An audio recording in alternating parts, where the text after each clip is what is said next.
tutorial for Nocode HQ, and today I'm going to show you how to build a simple e-commerce web app using Bubble. So basically an online shop where you can sell your products, various different products.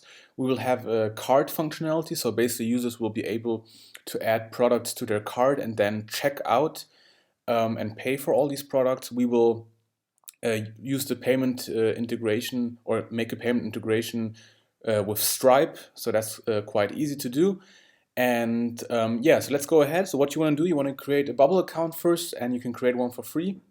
After you create an account, you want to go to the dashboard and click on create a new app, and you'll be shown this pop-up. So let's go through this pop-up together. I'm just going to give my app a name. I'm going to call it Ecommerce Nocode HQ. You can call it whatever you like, and I'm just going to leave the rest of these fields blank. So let's click on create a new app. And we will be brought into the Bubble app editor and are greeted with the application assistant. So what I'm going to do is I'm going to start with a blank page actually. I'm going to close the assistant, and the first thing I always like to do is go to styles and just apply a new theme. In this case I want to apply the Twitter Bootstrap theme because that's the one I like the most. So let's apply the theme. So let's go back to design. What I also want to do, I want to change the index page, so I want to actually make it a bit smaller, or so decrease the width, just so it's easier to work with. This page is going to be responsive either way, so it doesn't really make a difference, but it's just so we have the whole screen here in our view. So let's actually go ahead to the data tab and start defining our database structure, and we're going to keep it quite simple for our application. I just want to create one new data type, and this data type is going to be a product, of course. Okay. So let's just create a new data type called product, and we can create a new few fields. So first of all, let's give a product a name, of course, which should be a text, maybe a description, a detailed description, which is a text as well. We want to have an image for the product, which is an image. Of course, we're going to have a price, that's important. So let's add a price, which is a number. Okay. And you can add even more fields if you want. I think that's actually enough. Let's go ahead to user now, okay? And let's create a new field under user, and let's just call this field cart, okay? And our cart data field will just be a list of products. So select product and say that the field is a list. So basically users will be able to add products to their cart, and their cart is just a list of products within the database. Okay. The last thing I want to do is create a third type. Is called order, and that's going to be a successful order, and this is just going to be assigned basically a user. So one user makes an order. It's going to have a total price, okay, or yeah, total price, which is going to be a number, and we're also going to have, of course, the list of products. So I'm just going to products. And this is going to be, again, a list of products. Okay, let's create that. Okay, great. So let's go ahead to design now, actually, and we can start editing our application. And for this tutorial, I'm going to keep it quite simple. We're actually just going to create, I believe, 2 pages, an index page with some products, a detailed views page, and a cart page as well. So 3 pages, just to keep it simple. But it should be enough to show you the basic structure of Bubble, how to create an e-commerce app, and you can basically go ahead from this and add more functionality to your app. But the first thing I'm going to do, I'm just going to start designing my app. So I'm just going to add a group at the top maybe. I'm just going to position that like this. And I'm going to maybe, if you want, you can add a background to that group. I'm going to remove the border. Make it a bit smaller. I'm just going to add a text here. Title, which is going to say my e-commerce store, something like this. Build without code. So what I'm going to do, I'm going to remove the style. I'm going to center it, make that a lot bigger, maybe bold and white as well. Let's make it even bigger. Okay. And let's just center that here horizontally. And we have a nice title here. Actually, we have to make that even bigger.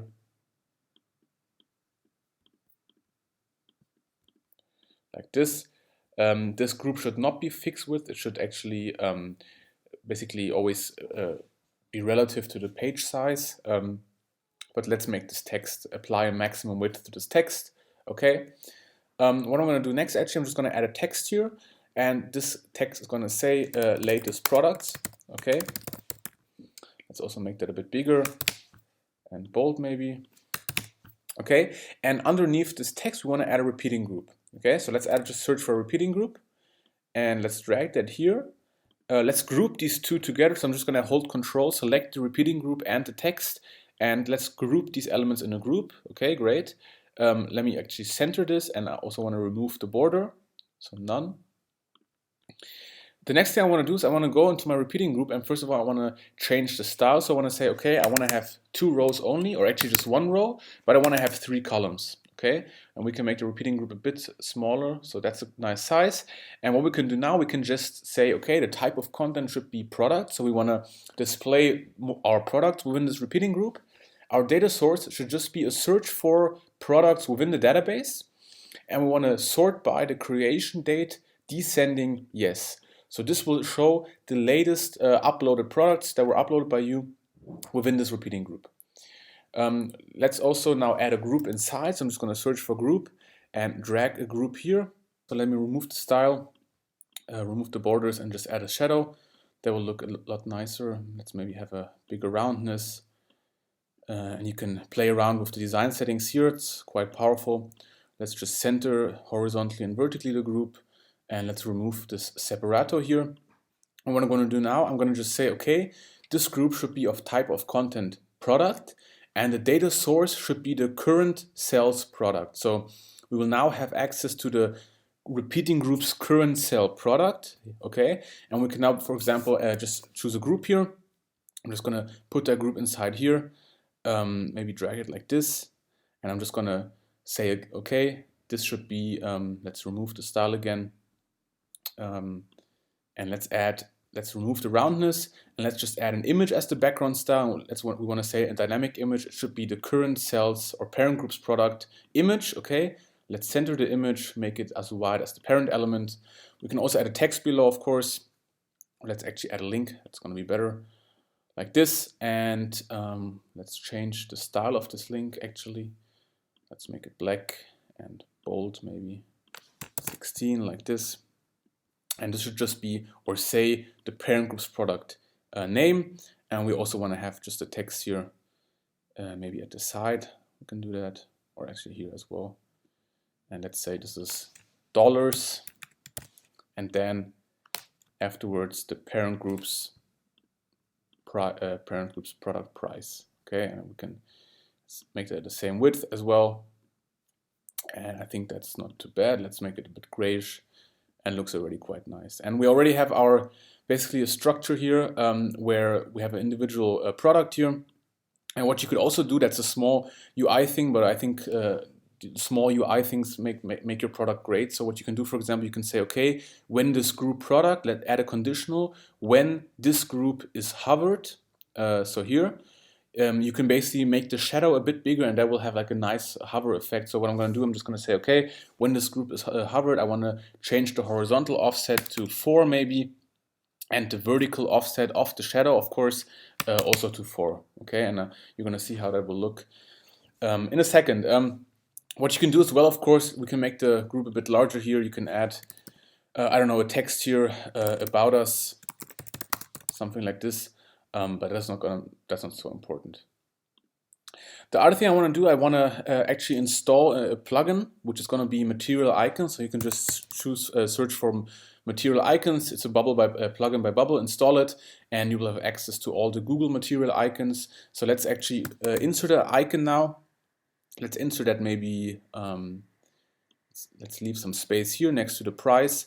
I'm going to position it at the bottom right, make that a bit bigger, and let's choose a basket icon or a card. Is there a card? Yep, that's great. A card icon, and we can now define what should happen when this icon is or basic basket is clicked. And there's one thing you could decide here now. There's basically two ways we could go ahead now. First of all, you could say, okay, every user that's even not logged in should be able to add a product to his basket.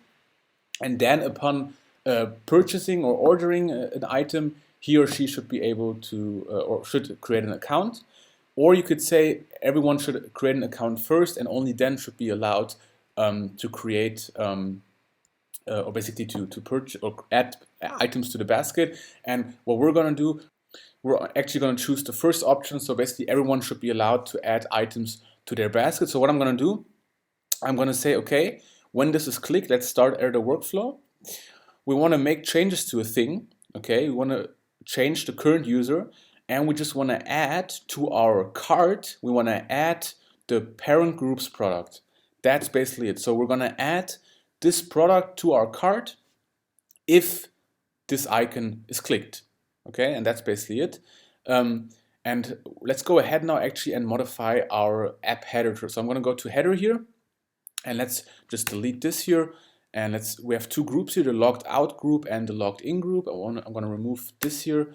And let's actually add another group here. So I'm going to add a group next to this. Okay. And let's say this group is going to be our cart. And again, let's add a material icon here, our cart icon again. Okay, like this. Let's center that within the group. And let's have a text next to that. Like this.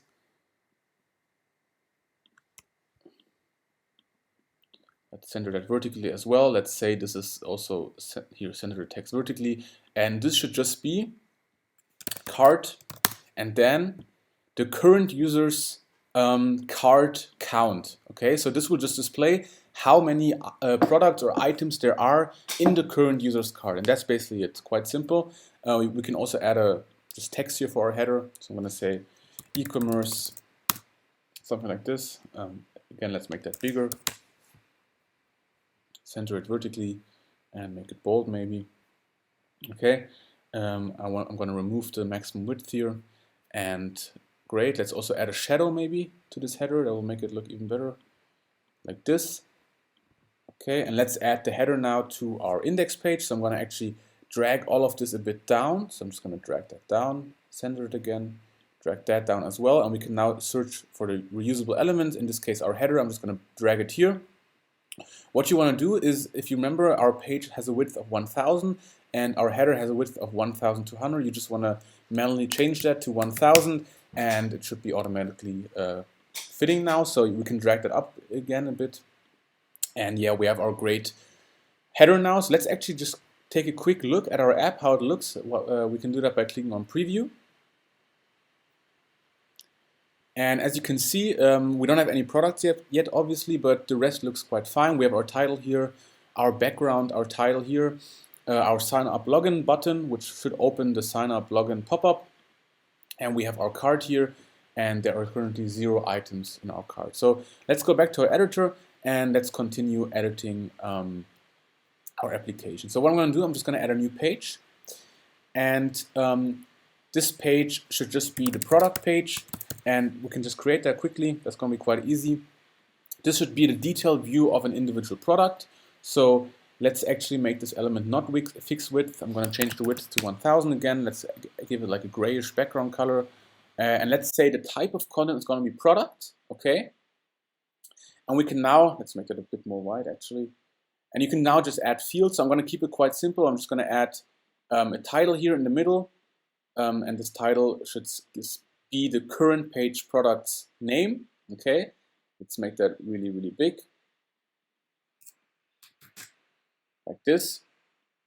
I want to have the image here to the left, so just the image here maybe, and this should be the current page product's image.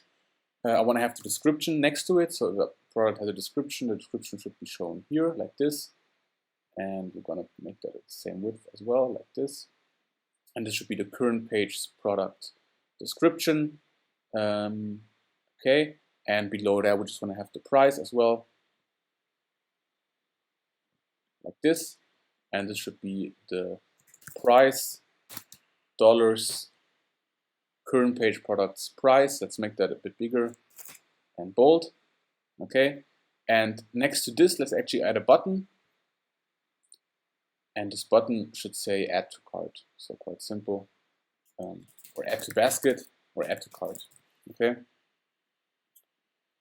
So let's add a workflow. When this button is clicked, let's start add a workflow. Again, same thing as before. We want to make changes to the current user. We want to add to cart the current page product, and that's basically it. Quite simple. Okay. Again, I'm going to add the header here. So let me actually put all of these in a group. I'm just going to hold Control, select all elements that we have here, the button and the text, group them. We can center it. If you want, you can leave it like that. I'm going to make it a bit bigger, actually. Sure, why not? Like this, like this. And we have our group here. Let's center that. And I'm just going to add the header again. And we have to change the width of the header again to 1000. Okay. And let's go back to our index page now. And we can just add a quick link. That's going to be easy. We want to say, okay, this parent group product's name, so the name of the product which is displayed, should link to an internal page, the product page, and we want to send some data. We want to send the parent group's product to this product page. So basically, let's say our product is displayed here, our sneakers, whatever we're selling. If the user clicks on this link here, he will be brought to the product page, and the detailed view of this product will be shown. And that's basically it. Quite simple. Yeah, so what I'm going to do next, actually, I'm going to just add another page, and this page is going to be our cart page. So I'm just going to call it cart, or yeah, let's call it cart. Okay, and I'm just going to click create. Again, I'm going to make the same modifications. I'm going to uncheck this box, give it a width of 1000, make it slightly grayish. Let's also add a header here again. I want to make the header width again to 1000. Let's just add a text at the top, quite simple. Again, the UI is something you can take care of after this tutorial, but I'm just going to leave it simple. So my cart, and let's center that, make it bigger again, like this. And this should just be a repeating group, okay? Let's just have a repeating group, and this should just be the type of content product. The data source should be the current user's cart, okay? And we just want to have in each cart item, basically, or each cart field, we just want to have an icon here, which is going to be our cart icon again. And then we want to have the text next to it of the name of the product. So let's just have the text here. This is going to be the current sales product name. Okay, let's center that vertically. Let's also actually add a separator, which is solid here. And actually, I also want to apply a maximum width when this page is stretched. Let's center this repeating group like this. I want to add an icon as well. So let's add an icon next to the text. Okay, or at the end maybe. And this icon should be a delete icon. So let's search for remove or something like this. So there's just this. And let's just start at a workflow. So when this icon is clicked, we want to make changes to a thing again.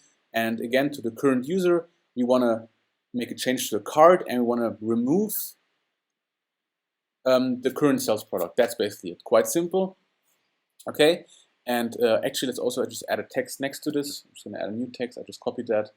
Let's put that here next to the initial text like this. And this is going to be the current sales product price. Okay. It's $, and then current sales product price. Okay, great. And let's also add the total price at the bottom. So I'm going to add total price here. Let's say, okay, total price is, and now we're going to do a calculation. So first of all, let me change the style again. I'm going to make that bigger. Okay, and the total price should be, okay, the current user's cart price sum, and that's basically it. Because our price field is of type number, we can calculate using it, and because this is a list of numbers, as you can see, evaluates to a list of numbers, we can just easily calculate the sum here. And again, let's add the $sign, and that's basically it. So that's quite easy. Let's also add a checkout button now. So I'm just going to add a button here. position that maybe here, and let's call it purchase for, and again it's going to be purchase for, I'm just going to say dollar current users cart price sum, okay? And now when this button is clicked, what should happen? Before we're going to define that, I actually have to install, or we have to install a new plugin, and this is going to be the Stripe plugin. So just add a plugin and search for Stripe. And again, this is the plugin, the official plugin by Bubble. So let's just install that plugin. And what you will have to do next, you will have to enter your API keys. And you will have to sign up with Stripe. That's quite easy to do. And fetch your API keys. And for Stripe, there's always a development API key and a publisher, basically a development and a live key. What does that mean? The development key is, as the name implies, or can be used for development purposes. So basically, all purchases that were made in this version using this key are just for demoing purposes, and they won't be real purchases. And the live key will be used for your live application. So what you want to do, you want to go to Stripe, create an account, enter all information, and then take your secret and publishable development keys from Stripe. So these two keys, secret key and publishable key development. So I'm going to do that and just enter them here. So please give me a second. Okay, so I've entered my secret key and my publishable key for the development version. And just to make it clear again, because that can be quite a bit confusing, this development text here just applies to the Bubble version. So this doesn't mean you have to enter the development or the testing API key from Stripe. This just means that this key will be used for a development version of your Bubble application. You could also enter your real API keys, your live API keys, for the development version of your Bubble app, which would mean that in your development version, already real purchases can be made. What I did, however, I'm using my testing keys from Stripe for my development version, because we're only going to use our development version of this Bubble app. We're not going to push it to live. And of course, I just want to have demo purchases. So just to make that clear. So once you entered your API keys, you should be ready to go. So let's go back to design. And let's actually just start at a workflow. So when this button is clicked, the first thing we want to do, we actually want to force the user to create an account. So what I'm going to do, I'm going to say, okay, when this button is clicked, I want to animate our sign up. We don't have that actually. Let's go back. Let's just drag that sign up login pop-up onto the page. That's already predefined, quite easy. So again, let me just click on the button. And I want to animate our element sign up login pop-up, okay? Only when the current user isn't logged in, okay? Great. When the user is logged in, we want to make a purchase. So what I'm going to do is I'm going to go add a new action. I'm going to say, okay, we want to have a payment and we want to charge the current user. The payer email should be the current user's email. So now you see why that is important, that the user is logged in, because we want to fetch the user's email. And if the user isn't logged in, we don't have access to the email, okay? So the payer email is the current user's email. The amount should be, again, the current user's cart price sum. So same as before. Currency you can decide, of course. Description, if you want to add a description, sure, why not? And the button caption, so what should the button pay? Pay, purchase, whatever. And let's just leave it as it is right now. And also add a conditional only when the current user is logged in. So important, the user has to be logged in order for this to work. Otherwise, this will be shown, okay? Also important is that when this fails, all subsequent workflows are stopped. Okay, so basically, if a user initiates the Stripe pop-up to pay, but then somehow cancels or I don't know, closes his web page, whatever, all subsequent steps won't be executed, which is really important, because we're going to change some things and going to create an order, and we don't want that to happen if the purchase isn't successful. So always put the charge workflow in the first step if it's possible.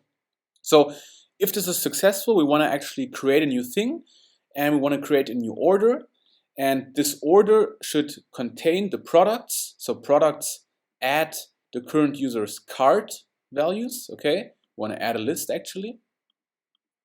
The total price should be, again, the current user's cart price sum, and the user should just be the current user which is logged in.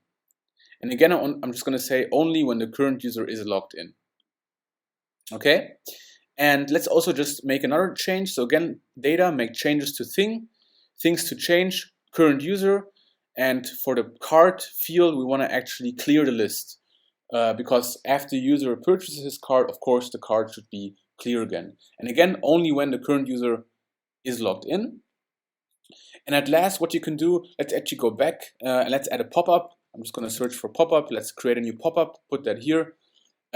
This should be of type of content order.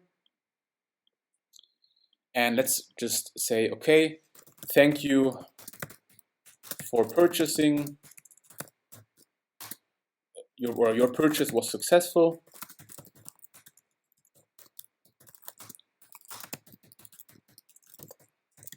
Okay, and now you can say, okay, parent group's order total price, and let's just add $1 before that. So here, the total parent group's order total price was the total, or you can say the total order value was something like this, whatever you want to do. You will also receive a confirmation email. Okay, and we can just say, okay, let's center that like this. And let's also just add an icon to make a nicer UI. And I'm just going to center the icon again. Let's add a check based maybe like this, make it green. Ooh, I didn't want to do that. Great. So we have our pop-up confirmation here. So again, let's go back to our purchase workflow. So again, we want to make changes to the user, we want to clear the cart, and we also want to animate our pop-up order, again, only when the current user is logged in. And we want to display data in this pop-up. We want to display data in a group. The element is going to be our pop-up order, and the data to display is going to be the result of step 3, because in step 3 we are creating a new order, and we want to display this order within the confirmation pop-up. So we want to display the data result of step 3, create a new order. Yeah, that's basically it. So afterwards the order is displayed. The last thing we can do, we can just send an email. So let's send an email to the current user's email. The sender name, current user's email, sender name can be, I don't know, your e-commerce app, whatever, subject, order confirmation, and the body can be whatever you want. You could say, thank you, I'm just gonna make it short, thank you for your order. We charged your credit card with, again, let's add $1 here, result of step 3, create a new order's total price. You can add thank you for shopping with us. Okay, and only when the current user is logged in. And that's basically it. Let's just go through the workflow again. It's a bit longer workflow, a bit more complex, but shouldn't be too hard. So when a user clicks on this purchase button, our sign up login pop-up is shown only when the current user isn't logged in. So basically he's prompted to create an account. However, when he or she is logged in already, we want to charge the current user, so a Stripe pop-up will appear where the user can pay the value of the card's basically items, the sum of that. If this charge is successful, or let's say if the charge isn't successful, this whole workflow stops and we can start off from the beginning again. If the charge is successful, we create a new order with all these values, we clear the card of the current user, we show the pop-up confirmation with the relevant data, and we send an email to the user, okay? And again, I forgot to do that, I'm gonna add a conditional here, only when current user is logged in. And that's basically it, and that should be basically it. So what I'm gonna do now, I'm gonna create some sample products. I'm gonna do that by going to data, Under app data, I'm going to go to all products and let me just create a few entries. So just give me a few seconds. I'm going to create some data. So I added 3 products basically. I just had some food images, copyright-free food images, so I used that. So basically, users can order spaghetti, tiramisu, or tomato sauce from our app now, and these are the prices as well as an image and a description. So I'm actually going to go ahead and let's preview our app again. So let's preview. And as you can see, first of all, we have our latest products here, which are our 3 products. Looks quite nice, and also, as you can see, the nice UI effect I added is visible. So when we hover a group, the shadow basically increases. So if I go to this group and this group, you can see the shadow increasing, and it looks as if the group kind of goes out of the page a bit. And I think that's quite a nice UI touch. We have a nice image here, our basically our link, our price, and the add to cart button. And let's actually go to the detailed view of an item. So I'm going to click on tiramisu, and we should be brought to the detailed product view. And yep, that works as well. The image is slightly off, so we can take a look at that later. But we have our title here, tiramisu, our description, tasty tiramisu, our button, add to cart, the price, and the image as well. Let's actually go back now. And what I'm going to do, I'm just going to simulate a checkout. So let's add our spaghetti to the cart. Okay, as you can see, our cart changed from 0 to 1. Let's also add the tomato sauce to the cart, tiramisu. So now we have 3 items in our cart, and let's actually go ahead and check out.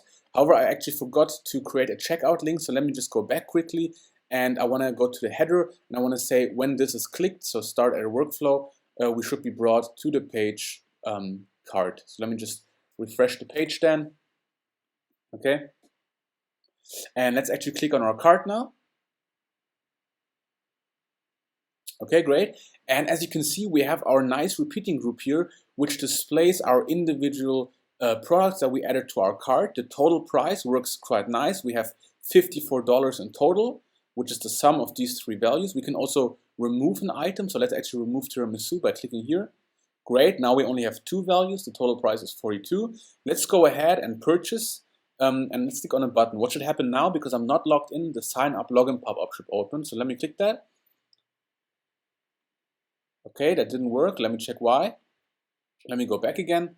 And under cart, when this is clicked, we want to animate when the current user isn't logged in. Let's maybe change the animation. I think that could be the issue. We want to animate the sign up login pop-up. So let me just refresh the page and let's animate that. Okay, now it works. I think the animation was the problem. And I want to sign up now. So let me just use an email.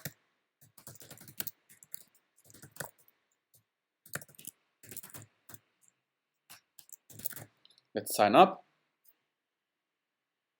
Okay, now we're logged in. As you can see, we have the log out button now, and now we should be able to purchase this. So let's click purchase for $42.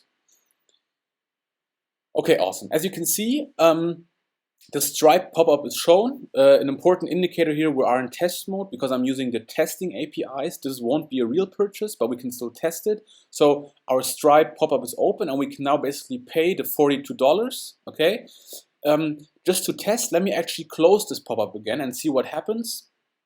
Nothing happened. That is exactly what we wanted because we don't want the workflow to go ahead if the purchasing workflow is cancelled. So let me just go ahead and purchase again. The pop-up is shown again, and let's just enter a random, there's a testing credit card you can use. So that's just from Stripe. Okay, and let's pay $42. Great, the purchase was successful. Our credit card was accepted. A few things should happen now in the background, and your credit card was successfully charged. Let's click OK. Our card is refreshed. And we should be shown our confirmation pop-up. Let's just go back and see what the issue is. So we want to animate the pop-up. I think the animation is the problem somehow. Let's choose fade in again. But before I'm going to check that again, let's go to data now. And under app data, we can see all orders. Great. This worked perfectly fine. We have a new order. The total price 42. These are the 2 products, which this is their unique ID. This was the user who ordered it and was ordered on November the 13th at 4 p.m. And we have a new order within our system. Let's actually change the primary fields here. So for product, we want to display the name. So let's click save, and now you should be shown the list of products here. So spaghetti from Italy, tomato sauce, and so on. Let's just make a purchase again. So I'm going to refresh the page, and let's go to index again. I'm going to add an item again. So let's just add the spaghetti here, and let's go on the tomato sauce page, and let's add it to cart from here. So this also works. Let's go purchase it now again, and let's purchase for $42 again. Let me just enter that again. And let's pay $42 again. That's our second order now. Okay, our credit card was successfully charged. Let's click OK. And now we have the pop-up. I think there was an issue with the animation. And it says your purchase was successful. The total order value was $42. You will also receive a confirmation email. And yeah, that's basically it. We create our own online shop without any code in Bubble. You could, of course, go ahead now and modify all the design and add more features. You could add categories, so you have a nicer way of shopping. But the hardest part, I believe, creating a cart and having a purchasing workflow, that works perfectly fine. If we go to our database again, on our data, app data, we have another order now, again, $42. It's the same order as before. But yeah, that works perfectly fine. And if I would go to my Stripe dashboard now, we would actually see a revenue of $84 for today without the fees. But yeah, that's basically it for today's tutorial. I hope you learned something, and I want to see you guys for next tutorial with Nocode HQ. Bye.